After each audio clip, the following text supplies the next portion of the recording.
mu ministoci guda biyu 'yan jihar Kano.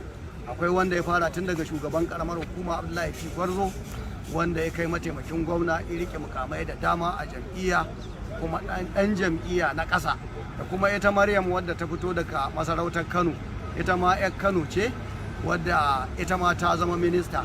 Kuma wannan ya ɗauke mana zargi ko shakku da wa'yan suke ganin cewar Tinubu zai yi wani abu wanda zai jawo Kwankwasa. Dama na faɗa, na gaya muku ba zai samu minista ba, ba za a saka shi ba zai kawo wani a saka ba.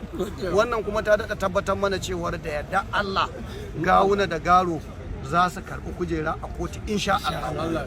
Duk wanda yake da hankali, ga wannan abin da ya same mu na shugabancin jam'iyya na ƙasa, ga magudi ƙararramu da muke zuwa kotu tun daga farko har ƙarshe, ga kuri'a da aka tantance mun kada su da sama da 36,000. Wannan abin da aka yi, in Allah iya da shugaban jam'iyya da ministoci da duk wanda suke da ruwa da tsaki ba za su bari a cutar da wanda al'umma suka zaba ba.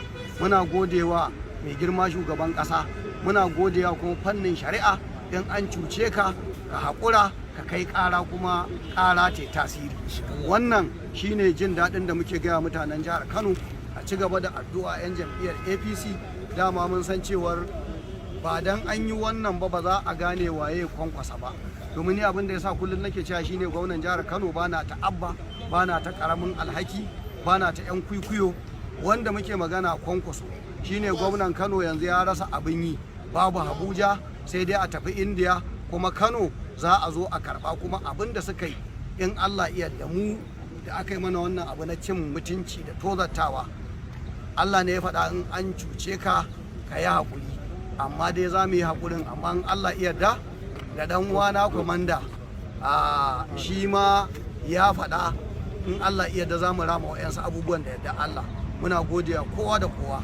Shi ma ɗan mulki komanda, kamar inda ya fito yake bada gudunmawa, muna gode masa inda ya tsaya ijajirce.